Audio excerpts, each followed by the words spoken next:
టెర్రరిస్టులను మట్టుబెట్టింది భారత army. Operation Keller పేరుతో ఉగ్రవాదుల కోసం గాలింపు చర్యలు వేగవంతం చేస్తుంది భారత్. ఈ నేపథ్యంలో విజువల్స్ మీరు చూస్తున్నారు. ఏ స్థాయిలో అక్కడ ఈ ఆపరేషన్ కెల్లర్ జరుగుతోందనేది మీరు చూడొచ్చు. ఇటు భారత ఆర్మీకి సంబంధించిన ఆ వ్యాన్స్ కావచ్చు, లేకపోతే దాంతోపాటు వాటికి సంబంధించిన టీం అంతా కూడా అక్కడికి చేరుకుంది. దాదాపుగా 3-4 రోజుల నుంచి అక్కడ ఆపరేషన్ జరుగుతోంది. అక్కడ ఎవరెవరు ఉన్నారు, దాంతోపాటు ఏ సంస్థకు చెందిన వాళ్ళు ఉన్నారు, వీటన్నిటికన్నా ముఖ్యంగా ముగ్గురు ఉగ్రవాదులని హతమార్చిన తర్వాత ముగ్గురు ఉగ్రవాదుల ఆ రక్తాన్ని ఇక్కడ తడిపిన తర్వాత అప్పుడు తెలుస్తోంది వాళ్ళకి బాధ తెలుస్తోంది. ముఖం పగిలే సమాధానం, మూతోడు జవాబ్ దెంగే, ఇది భారతీయులు చెప్పిన మాట. ప్రస్తుతం వెతికి వెంటాడి మరి చంపుతోంది భారత ఆర్మీ. ఏ మూలన దాక్కున్నా, ఏ కలుగులో ఏ పందుకోకున్నా వాటిని వెతికి బయటకు లాక్కొచ్చి కుదిరితో పొగబెట్టి వాటిని కలుగులోంచి బయటకు లాగి ఫట్ ఫట్ ఫట్ ఫట్ మని తలలో ఎగరగొడుతోంది భారత ఆర్మీ. ముష్కరుల వేట కొనసాగుతున్న ఆ విజువల్స్ మీరు చూస్తున్నారు. ఇన్నాళ్ళు భారత శాంత స్వరూపాన్ని చూశారు, ఇప్పుడు ఉగ్ర రూపం భారత్ ఎత్తింది.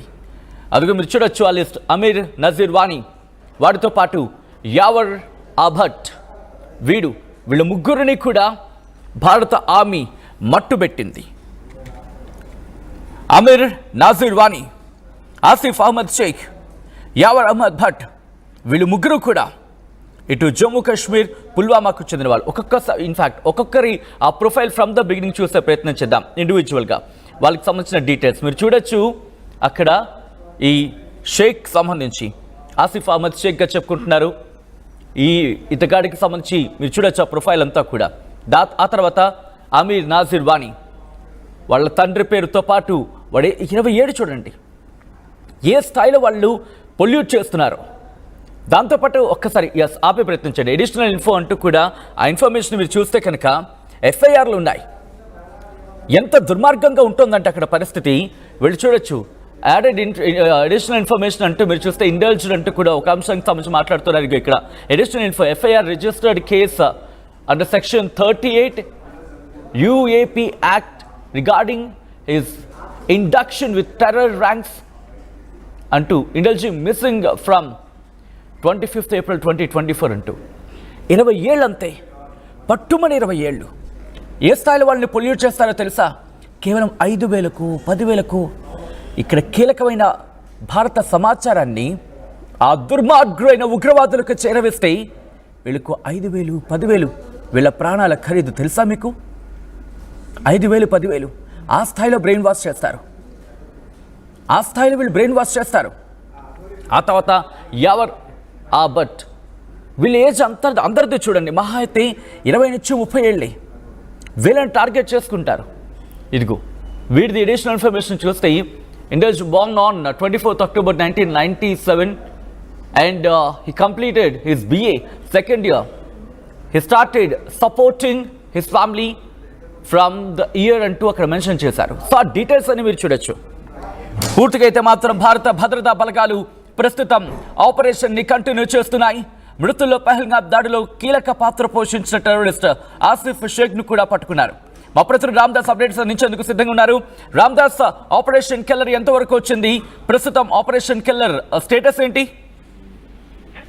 జమ్మూ కాశ్మీర్ పోలీస్ అలాగే చినార్ కార్ప్స్ ప్రస్తుతం దీన్ని ధృవీకరిస్తున్నాయి. ఎక్స్ లో ఒక పోస్ట్ చేశారు. ప్రధానంగా అవంతిపురాలో ఎన్కౌంటర్ చోటు తీసుకుంది. భద్రతా దళాలకు ఉగ్రవాదులకు జరిగిన ఎదురుకాల్పులో 3 ఉగ్రవాదులు మరణించారు. కాశ్మీర్లోని పహల్గామ్ నరమేధం సృష్టించిన ఉగ్రవాదులను మట్టుపెట్టేందుకు ఈ వేట అయితే సాగుతోంది. అవంతిపురాలో ఇవాళ ఉదయం భద్రతా దళాలకు టెర్రరిస్టులకు ఎదురుకాల్పులు జరిగాయి. దీంట్లో 3 టెర్రరిస్టులు హతమయ్యారని పోలీసులు చెప్తున్నారు. దక్షిణ కాశ్మీర్లోని పుల్వామా ఉపజిల్లా ఇది అవంతిపుర ప్రాంతంలో ట్రాల్ పరిధిలోని నాదర్ గ్రామంలో కార్డన్ సెర్చ్ నిర్వహిస్తున్నారు. ఆ టైంలో ఉగ్రవాదుల కదలికలను పోలీసులు గుర్తించారు. దీంతో ఉగ్రవాదులు ఒక్కసారిగా ఫైరింగ్ ప్రారంభించారు. దీంతో భద్రతా దళాలు కూడా ఎదురు కాల్పులు జరిపాయి. So Jammu Kashmir police encounter జరిగిందని అయితే ఖచ్చితంగా ధృవీకరిస్తున్నారు. పోలీసులు భద్రతా బలగాలు ఉగ్రవాదులను పట్టుకునే పనిలో ఉన్నారు. సో ప్రస్తుతానికి అయితే జాయింట్ ఆపరేషన్ కొనసాగుతుంది. ఇక పహల్గామ్ ఉగ్రదాడి తర్వాత భద్రతా దళాలు ఈ ఏరివేత అనేది ముమ్మరం చేశాయి. 2 రోజుల క్రితం షోపియాన్ లో జరిగిన ఎన్కౌంటర్ లో 3 టెర్రరిస్టులు హతమయ్యారు.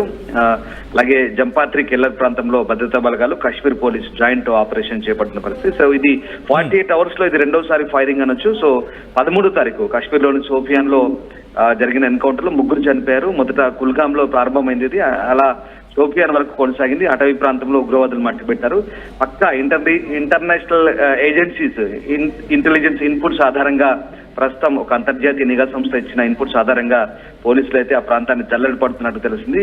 ఉగ్రవాదులు దాక్కున్నారనే సమాచారంతో భద్రతా దళాలు వాళ్ళని ఏరివేసేందుకు చర్యలు చేపడుతున్నారు. ముఖ్యంగా షుకల్ కెల్లర్ ప్రాంతంలో ఉగ్రవాదులంటూ రాష్ట్రీయ రైఫిల్స్ యూనిట్ ఇంటెలిజెన్స్ సమాచారం కూడా ఇచ్చింది. దీంతో భద్రతా దళాలు కూంబింగ్ ఆపరేషన్ ప్రారంభించాయి. ఈ సమయంలోనే భద్రతా దళాలు టెర్రరిస్ట్ మూకలు ఎదురుపడినప్పుడు కాల్పులు జరిగిన పరిస్థితి. సో ఎదురు కాల్పులో 3 హతమయ్యారు. ఇంకా ఈ ఆపరేషన్ కొనసాగుతుందని భారత సైన్యం అయితే ట్విట్టర్ లో పోస్ట్ చేసిన పరిస్థితి. సో ఆ రకంగా పహల్గామ్ దాడిలో 26 మంది మరణించిన తర్వాత భారత సైన్యం అయితే తీవ్రమైన దృష్టి సారించింది. ఆ రకంగా సరే మనం ఆపరేషన్ సింధూర్ POKలో అవన్నీ జరిగిన సంగతి తెలిసింది. బట్ ఇప్పుడున్న ఇన్పుట్స్ ప్రకారం నేను మీకు ఈ ఎవరెవరు చనిపోయారని ఒకసారి చెప్తాను. ఈ ఆపరేషన్ లష్కర్-e-తోయిబా ఎలిటీతో అనుబంధంగా ఉంటే 3 టెర్రరిస్టులు హతమయ్యారు. వారిలో ఏ కేటగిరీ లష్కర్-e-తోయిబా కార్యకర్త, ఆ group proxy the resistant front TRF యొక్క టాప్ కమాండర్ షాహిద్ కుట్టాయ్ ఉన్నారు.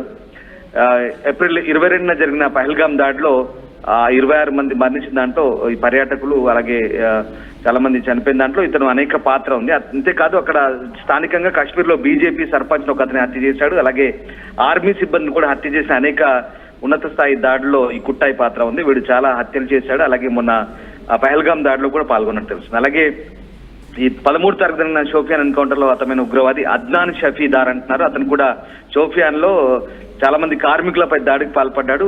అలాగే కేటగిరీ C ఇంకా ఎలిటీ కార్యకర్త 3వ ఉగ్రవాది గుర్తింపు ఇంకా ధృవీకరించాల్సింది. సో ఈ రకంగా చాలా కీలకమైన ఉగ్రవాదులే త్రాల్లో జరిగిన ఈ ప్రస్తుత ఎన్కౌంటర్ లో. సో ఇటీవలి కార్యకలాపాలకు వీళ్ళకు సంబంధం ఉన్నట్టుగా చెప్తున్నారు. కాశ్మీర్ లోయలో ఉగ్రవాద ముప్పులను ఎదుర్కోవడానికి భద్రతా దళాలు చేస్తున్న ప్రయత్నాలు అయితే ఇప్పుడు సక్సెస్ అయితేనే చాలా చురుగ్గా చేస్తున్నారు. ఇంకా ఏమైనా ముప్పులు ఉన్నాయంటూ పూర్తి స్థాయిలో ఇంకా శోధన సాగిస్తున్నారు. ఆ ప్రాంతంలో అయితే ప్రస్తుతం సిచ్యువేషన్ ని పూర్తిగా న్యూట్రలైజ్ చేసిన పరిస్థితి. కార్డినెన్స్ సెర్చ్ కొనసాగుతుంది, కూంబింగ్ కొనసాగుతుంది. జమ్మూ కాశ్మీర్ పోలీస్ అలాగే CRPF అలాగే మిగతా భద్రతా దళాలన్నీ కూడా జాయింట్ ఆపరేషన్ అయితే కొనసాగిస్తున్న సచిన్. ప్రస్తుతం ఉన్న పరిస్థితుల నేపథ్యంలో ప్రస్తుతానికి తీవ్రవాదుల ఒక్కసారి ప్రయత్నం చేయని అంశానికి సంబంధించి Srinagar headquarters 15 corps army tweet చేసింది. ఈ అంశానికి సంబంధించిన ఇన్ఫర్మేషన్ చెప్పే ప్రయత్నం చేస్తున్నాను. On May 15, 2025, based on specific intelligence input from intelligence agency, a cordon camp search operation was launched by Indian Army, Jammu and Kashmir Police and Srinagar sector CRPF at Nadir, Tral, Avantipura. Suspicious activity was observed by vigilant troops, and on being challenged, terrorists opened heavy fire and a fierce gunfight ensued. Operation is in progress అంటూ ఇప్పటికీ ఇంకా operation కొనసాగుతోంది. Latest update ఏంటంటే ఉగ్రవాదులు భారీగా కాల్పులకు తెగబడ్డారనేది latest update అందుతోంది. అంటే ఏ స్థాయిలో అక్కడ మరి ముఖ్యంగా ఎదురు కాల్పులు చోటు